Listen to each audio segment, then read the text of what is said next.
Olá, queridos, queridas, amados e amadas. Quem fala com vocês de novo, professor Matheus Lobai, professor de História, né? De novo, desejando todas as minhas boas energias, desejando que esteja tudo bem com vocês, que vocês estejam se cuidando, que vocês estejam mantendo todas as medidas de saúde necessárias, né? Para que mais cedo ou mais tarde a gente possa de novo estar se reencontrando aí em sala de aula, né?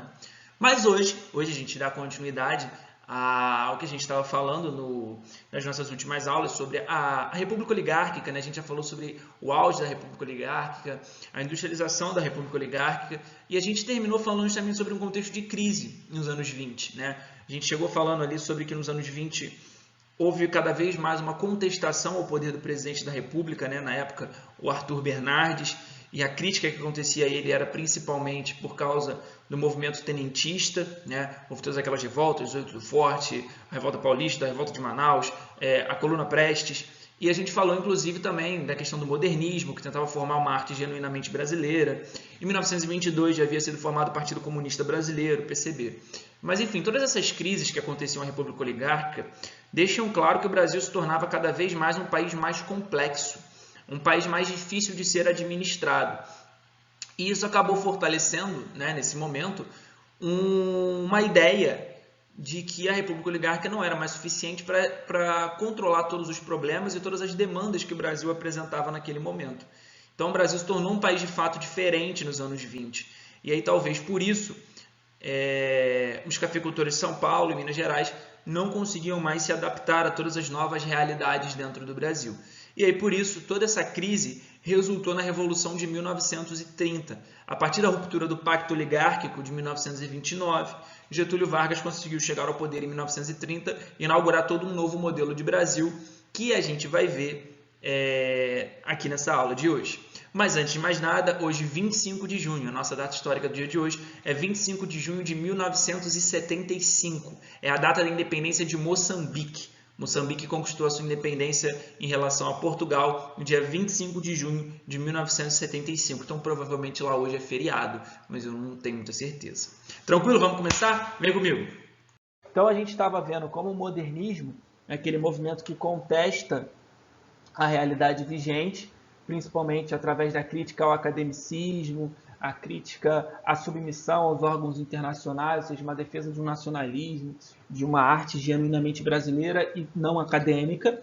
E a gente viu também o tenentismo, que foi justamente aquele movimento ali voltado, né, na baixa oficialidade do Exército, essa baixa oficialidade que justamente está buscando aí a moralização da República, ou seja, uma reforma dentro dessa República oligárquica, num contexto onde isso ficaria marcado pelo voto secreto, pelo fim do controle dos coronéis, e principalmente por uma república comandada por esses tenentes que se julgavam mais capazes de comandar o país do que aqueles oligarcas de São Paulo e Minas Gerais, que antes marcavam todo o controle político da nossa nação.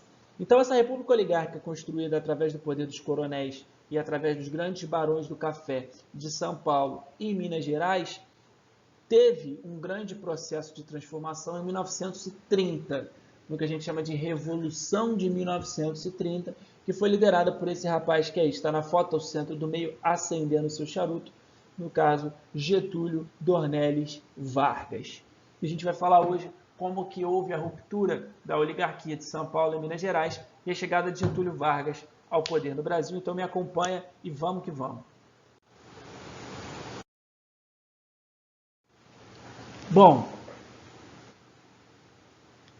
Bom, queridos, acho que deu uma travada aí. Vou bebendo água, vou aparecendo. Como se fosse aula normal mesmo, tá? Não tem muito da diferença daquilo que a gente já fazia em sala de aula, não. Mas enfim, então antes de qualquer coisa a gente tem que caracterizar algumas coisas, né, que estão acontecendo. Por exemplo, em relação ao contexto internacional, a Revolução de 1930, obviamente, ela é intimamente ligada ao que aconteceu em 1929, né, ou seja, o que aconteceu um ano antes. Por quê? Depois, né, você teve a crise de 1929, que vocês estudam, obviamente, aí nas aulas de História 2, né, nas aulas de História Geral. Porque o que acontece? Devido à crise da superprodução nos Estados Unidos, né, que a gente tem inclusive, né, aquela crise que acontece porque os Estados Unidos, obviamente, depois da Primeira Guerra Mundial, se construiu como a nação mais poderosa ali financeiramente daquele momento. E isso, obviamente, por quê? Porque ou os americanos faziam empréstimos para a Europa, ou também, por outro lado, os americanos eles estavam vendendo os seus produtos para os outros países, porque obviamente eles eram os maiores produtores mundiais naquele momento, visto que a Europa vinha completamente devastada da Primeira Guerra Mundial. Então, depois que isso acaba, ou seja, depois que a Europa de fato paga os seus empréstimos e de fato não precisava mais comprar produtos norte-americanos, não precisava mais ter uma dependência financeira dos Estados Unidos, a gente teve um contexto em que você entra numa crise do que a gente chama de superprodução. Ou seja, os norte-americanos tinham muitos produtos, mas não tinham para vender. Isso marcados principalmente por causa daquela ideia da produção em massa para o consumo em massa. Então, a produção dos Estados Unidos ela ficou estagnada e isso levou até, obviamente, aí, a crise de 1929, por causa também da especulação financeira, né, daqueles empresários que não aceitavam a perda de valor das suas empresas e aí por isso continuaram a sua produção e vendendo as ações de mercado a preços às quais elas não valiam mais. E aí por isso, no dia 24 de outubro, todo mundo tentou vender tudo junto e a bolsa quebrou. E aí, né, as empresas não tinham dinheiro para pagar as ações que haviam sido vendidas. E aí, né, você tinha até mesmo uma crítica ao modelo de Estado liberal, né, que era aquele Estado que propunha a não intervenção do Estado na economia. Então você começa a ter essa crítica, tipo assim, pô, será que o Estado não tem que intervir, pelo menos minimamente? Porque, pô, não intervir em nada também é complicado. E aí, por isso, né, a solução, né, que é de 1929, lá já nos anos 30, foi o New Deal do presidente Franklin Roosevelt, na ideia de você fazer o Estado do bem-estar social, o keynesianismo, que é a mínima intervenção estatal dentro aí da economia, coisa que não havia antes. Né? E no Brasil, obviamente, você até havia em determinados momentos a intervenção estatal. Não havia investimento, tá? Não havia, por exemplo, criação de obras públicas ou direitos trabalhistas, garantia de educação, saúde. Nem mesmo educação era garantido pela Constituição. A gente ainda vivia sob aquela Constituição de 1891 e ela em nenhum momento garantia educação pública, por exemplo, gratuita para todas as pessoas. Então, no final das contas, não havia intervenção do Estado em setores sociais. Só havia intervenção do Estado quando era para salvar o empresariado brasileiro, como, por exemplo, na compra do excedente de café no convênio de Taubaté, ou até mesmo nos empréstimos adquiridos no estrangeiro com o funding loan, né, norte-americano.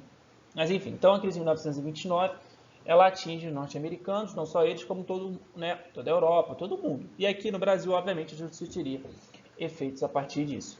O presidente daquele momento era esse rapaz aí que está na foto com vocês, que eu vou até sublinhar aqui enquanto a gente está falando, que era o Washington Luiz, tá? O Washington Luiz aí era o presidente, na verdade ele é carioca, né? Ele é fluminense, mas ele fez a sua carreira política tudo em São Paulo, então ele é um político muito mais conhecido pela sua proximidade com os paulistas do que com qualquer outra parada. Então, se você perguntar dentro da República do Café com Leite, o Washington Luiz é o representante das oligarquias paulistas, embora tenha nascido no Rio de Janeiro.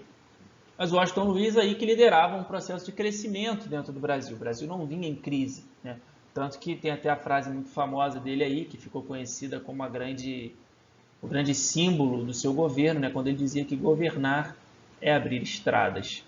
Inclusive, uma das grandes estradas que a gente tem no Rio de Janeiro hoje, aí, lá em Duque de Caxias, se chama aí a Avenida Washington Luiz. Estrada Washington Luiz, não sei o certo. Em homenagem a esse presidente que dizia que governar é abrir estradas. Então, é um cara que tinha até mesmo uma visão de desenvolvimento muito grande, né? A ideia de que você tinha que crescer dentro do seu país. O problema é que em 1929, né, olha para a cara dele e fala: valeu, coitado, tadinho. Você quer desenvolver, mas não vai desenvolver. Por quê? Porque eu não vou deixar. Então, por isso, a partir de 1929, a gente passa a ter uma crise dentro não só do mundo todo, como também no Brasil. Quer dizer, não só no mundo todo, o Brasil faz parte do mundo todo, mas enfim. E aí, como é que essa crise atinge o Brasil? Óbvio que a Europa comprava nosso café, alguns outros partes da Ásia e tudo mais, mas o principal comprador de café do Brasil era os Estados Unidos da América. Então, quando os Estados Unidos literalmente quebra, os empresários não têm mais dinheiro, o Brasil entra numa crise, porque, né, os seus grandes compradores de café não estão mais comprando café. Resultado disso tudo é o quê? É a ruptura do pacto oligárquico em 1929. Por quê? Galera, vamos lembrar. Lá depois, eleição, Hermes da Fonseca, 1910, pipipipopopó, vem o Pacto de Ouro Fino de 1913, estabelecendo que, né, o presidente seria paulista, mineiro, paulista, mineiro, paulista, mineiro, paulista, mineiro, paulista, mineiro, que a gente chama de República do Café com Leite. E aí, beleza. 1914 foi eleito Venceslau Braz, né, presidente mineiro. Aí depois vem Epitácio Pessoa, com a campanha civilista, presidente paulista. Aí depois vem o Arthur Bernardes. Aí depois vem o Washington Luiz. Pela teoria, quem é o próximo presidente? Mineiro. Tem que ser do PRM. Lembrando, tem o PRP, Partido Republicano Paulista, tem o PRM, Partido Republicano Mineiro. Pela teoria, o próximo presidente tem que ser mineiro. Mas não foi bem assim. Nas eleições de 1930, a gente teve o que a gente chama de ruptura do pacto oligárquico. E a ruptura do pacto oligárquico aconteceu por causa disso aí, ó, o medo paulista em relação à crise. Porque São Paulo, embora, né, tivesse essa aliança com Minas Gerais, era obviamente o estado mais rico e, né, quem mandava de fato na política brasileira. O que não quer dizer que é soberano, só ele manda, pipipipopopó. Mas é, obviamente, o mais importante, é o mais rico, os grandes empresários do café, as indústrias, né, mesmo que tímidas ainda, mas as que existiam estavam concentradas na sua maioria em São Paulo. Lembra da aula lá de industrialização na Primeira Guerra Mundial, que eu falei para vocês, que tinha muito imigrante, que tinha um crescimento industrial muito grande, e aí por isso São Paulo tinha um destaque maior. E aí, pela, né, lógica, na eleição de 1930, o Washington Luiz deveria indicar um candidato mineiro. Mas, como a crise de 29 veio, e aí por isso nosso principal comprador de café parou de comprar café, houve um medo das oligarquias paulistas de que São Paulo perdesse o prestígio e o poder que tinha. E aí, por isso, ao invés do Washington Luiz indicar um candidato mineiro, ele indica um candidato paulista. Olha aí. A ideia seria que a eleição fosse entre esses, né, o Washington Luiz estava dividido entre esses dois caras aqui. O Antônio Carlos, que era o governador de Minas Gerais, lá do PRM, e do outro lado ali você tinha o Júlio Prestes, que era lá de São Paulo, e aí do PRP. E aí, ao invés, então, do Antônio Carlos ser o indicado, indicou-se o Júlio Prestes, que era de São Paulo. E aí isso gerou uma ruptura, e isso gerou, obviamente, um fim de aliança entre paulistas e mineiros, né? Gerou uma certa inimizade entre eles. E aí, né, é aquilo, os abutres que antes cercavam a situação toda, viram nisso a grande oportunidade de fato ganhar a eleição. Porque se você ler o item número 3, ó, a indicação de Júlio Prestes e o rompimento da política do café com leite, porque gerou uma ruptura entre São Paulo e Minas Gerais. E aí, por isso, a gente teve justamente a formação da Aliança Liberal. A formação da Aliança Liberal, que era um novo partido político. Esse partido político era marcado por uma aliança, ali no item 1 comigo, entre Rio Grande do Sul, Paraíba e Minas Gerais. Porque Rio Grande do Sul e Paraíba já vinham o interesse de disputar sozinho as eleições, mas nunca conseguiria ganhar contra São Paulo e Minas Gerais alinhados um do lado do outro. E aí eles precisavam de pelo menos um, mas eles não tinham. Até que o Júlio Prestes foi indicado. Depois que o Prestes foi indicado, São Paulo e Minas olharam um para o outro e falaram assim, corta o dedinho que acabou a amizade. Cortou, acabou. E aí Minas Gerais fica sozinho, sem ninguém. Aí a Paraíba e o Rio Grande do Sul pega, manda, né, aquela mensagem no WhatsApp aqui, assim, ó. Aí pergunta, oi Minas, vi que você terminou com o seu namorado. Queria saber se tá tudo bem. Que apagou as fotos, como é que tá a situação. E aí, São Paulo e Minas Gerais, quer dizer, Rio Grande do Sul e Paraíba conseguem fazer uma aliança com os mineiros. E aí conseguem ter uma candidatura que pelo menos pudesse disputar com o Júlio Prestes. E aí, por isso, lançaram a candidatura de Getúlio Dornelles Vargas. Getúlio Vargas, que era, então, ali governador do estado do Rio Grande do Sul, né? O natural da cidade de São Borja. Getúlio Vargas, que já tinha uma certa carreira política, né? Já havia sido deputado e tudo mais, e, inclusive, governador do estado. Já era uma pessoa conhecida, né? Não era um cara completamente largado. Representante das oligarquias aí do Rio Grande do Sul, as oligarquias produtoras de charque. O Getúlio Vargas veio como candidato à presidência em 1930, disputando com o Júlio Prestes, dessa vez com o apoio de Minas Gerais e Paraíba, né? Inclusive, você tem aí os cartazes que eu botei para vocês. De um lado, o cartaz: votar em Júlio Prestes é manter a unidade nacional, vote em Júlio Prestes e Vital Soares. E por outro lado, aqui também a gente tem o cartaz da Aliança Liberal. Para presidente, Getúlio Vargas; vice-presidente, João Pessoa. A Aliança Liberal: o governo que virá restabelecer a paz com a anistia e garantir a opinião do povo com a liberdade das urnas. A ideia é de que, eu tive que sumir rapidinho para poder ler, a ideia é de que o povo garantiria as eleições e não precisaria mais ficar submisso aos mandos e desmandos de São Paulo. Então, a ideia aí, né, a eleição de São Paulo é justamente: vote na gente para continuar tudo como está, se você está gostando. E a ideia ali dos paulistas, dos rio-grandenses, dos paraibanos e dos mineiros é justamente: vota na gente para mudar essa república que está cada vez mais imoral. A parada é: por que a revolução, então, de fato acontece? Quem vence a eleição foi o Prestes. Tá? Você teve a eleição, quem venceu foi o Júlio Prestes, lá em 1930. Só que o Vargas, ele tinha feito um acordo com o Prestes, que era o seguinte: quem vencesse não iria acusar o outro de fraude. Vamos lembrar que a gente está falando da República Oligárquica. Então a gente está falando do contexto em que as fraudes, de fato, dominam as eleições dentro do Brasil, né? Basicamente, quase todas as eleições eram fraudadas. E aí, por isso, a gente tinha um contexto em que, né, os dois assinaram esse acordo, ó, quem ganhar, ganhou, e acabou. Mas o Vargas assinou isso e o Prestes assinou isso. Não quer dizer que, né, os seus seguidores mais fanáticos assinaram um tratado desse sentido. E aí, por isso, na real, a gente teve uma sucessiva acusação de fraude em torno do Júlio Prestes. Então, as pessoas começaram a acusar o Prestes de ser, né, um fraudador, não sei, mas a ideia é de que, né, ele tinha fraudado as eleições, de que elas não tinham sido limpas e que, por causa disso, o presidente de fato era o Vargas. E, obviamente, essa fraude eleitoral de 1930, ela acontece, né, como todas as outras fraudes eleitorais durante a República Oligárquica. O Vargas, ele acabava não fazendo muita pressão em torno dessa acusação de fraude, porque ele, obviamente, ele era um homem de palavra e ele tinha assinado o pacto. Mas a situação começa a se tornar insustentável, né? E aí, a grande mudança, de fato, de tudo isso foi esse acontecimento aqui, ó, o assassinato de João Pessoa. Quem é o João Pessoa? O João Pessoa, ele era aí o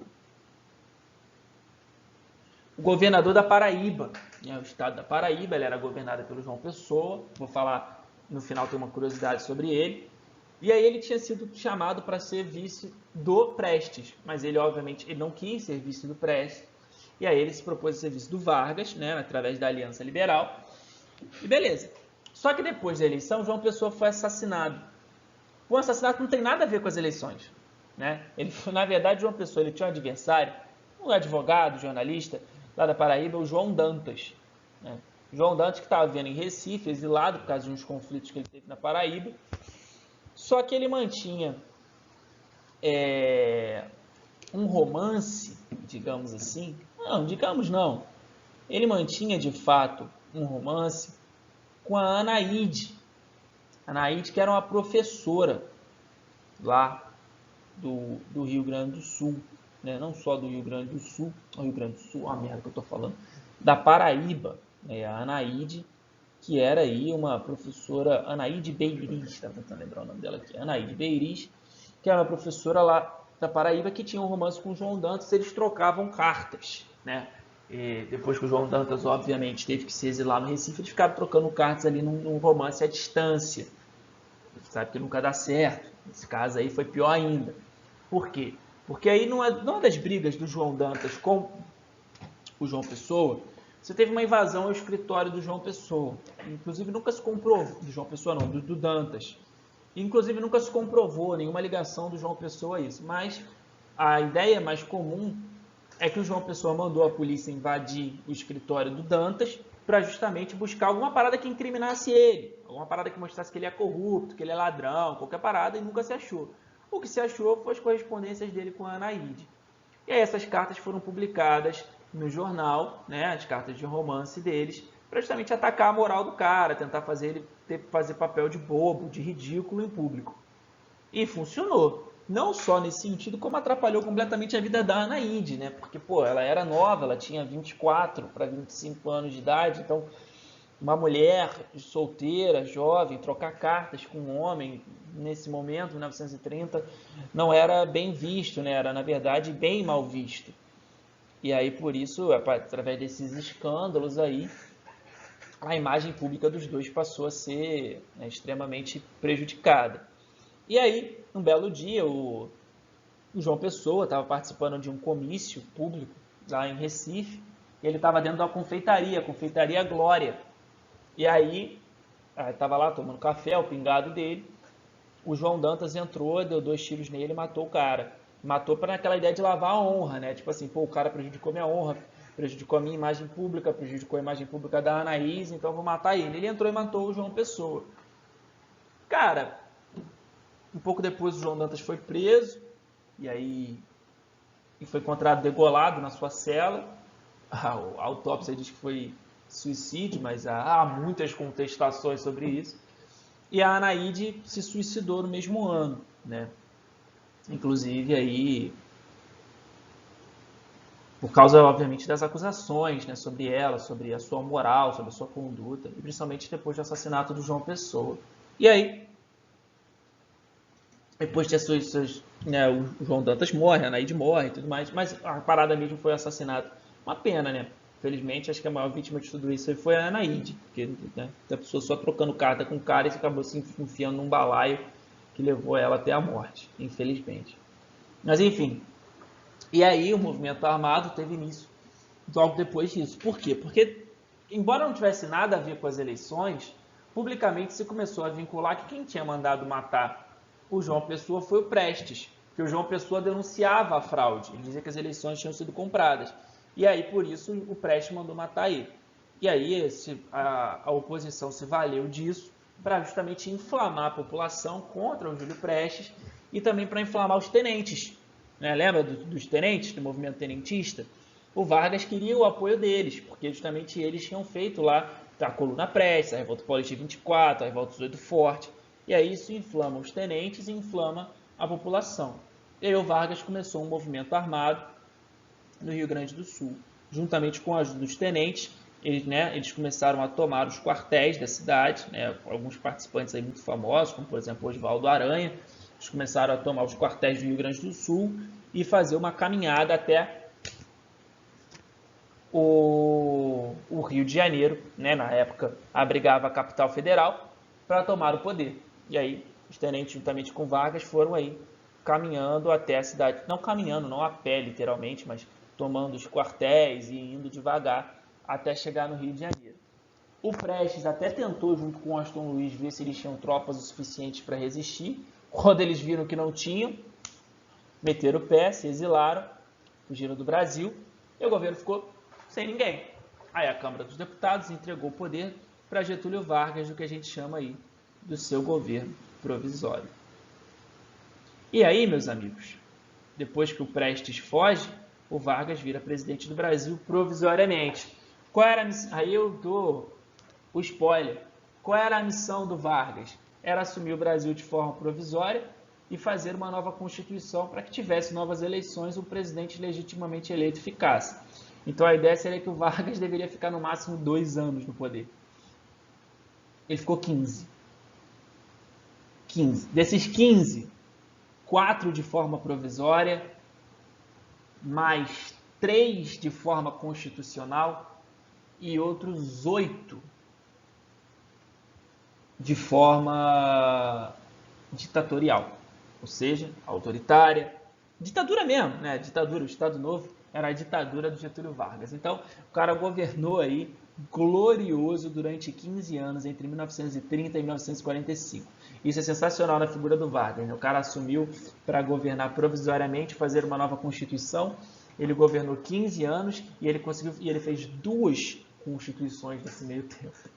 Mas enfim, então, o pacto oligárquico foi rompido em 1929, obviamente pelo medo de São Paulo de perder o seu prestígio político. Isso levou à formação da Aliança Liberal, que disputou as eleições, perdeu as eleições, mas depois do assassinato do João Pessoa e das acusações de fraude, um movimento armado liderado por Getúlio Vargas e principalmente também pelos tenentes, consegue chegar ao poder de forma provisória em 1930, o que a gente chama de Revolução de 30. Por que a gente chama de Revolução de 30? Porque representou justamente aí um novo pacto social. Se antes as oligarquias dominavam, principalmente através de São Paulo e Minas, a gente vai ter aí uma nova realidade política, principalmente com uma certa perda de prestígio de São Paulo. São Paulo acaba ficando meio no ostracismo, meio esquecido, principalmente por causa do Getúlio Vargas, né, e de São Paulo, que eram dois grandes adversários. Então, paulistas acabam ficando tanto quanto esquecidos. Inclusive, nas aulas de Era Vargas, a gente vai ver que São Paulo era o grande adversário, o estado de São Paulo era o grande adversário político de Getúlio Vargas.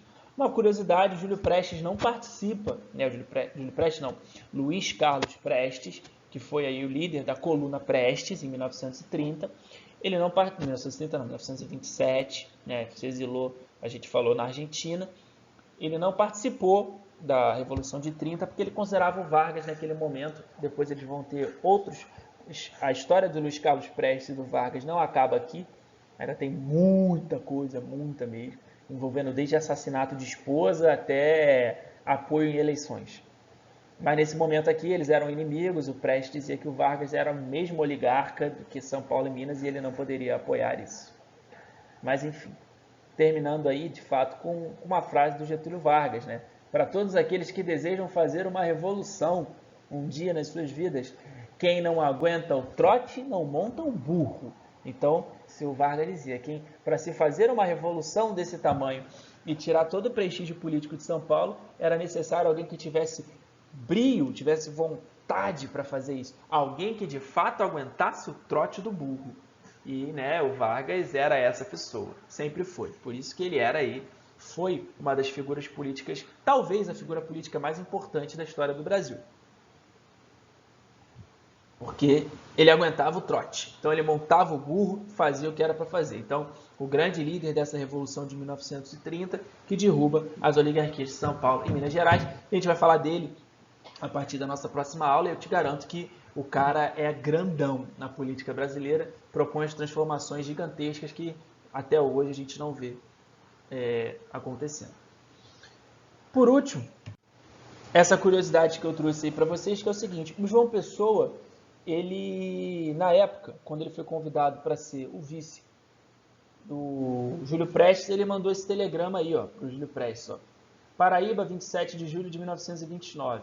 Deputado Tavares Cavalcante, reunindo o diretório do partido sob minha presidência política, resolveu unanimemente não apoiar a candidatura do eminente senhor Júlio Prestes à sucessão presidencial da República. Peço comunicar essa sucessão ao líder da maioria em resposta à sua consulta sobre a atitude da Paraíba. Queria transmitir aos demais membros da bancada essa deliberação do partido, que conto todos apoiarão com solidariedade, sempre assegurada. Saudações, João Pessoa. Então, o João Pessoa ele mandou esse telegrama para justamente não participar da chapa do Júlio Prestes. E aí, por isso, esse telegrama ficou muito famoso como telegrama do nego, porque ele negou uma participação na candidatura do Prestes para justamente participar da candidatura do Vargas.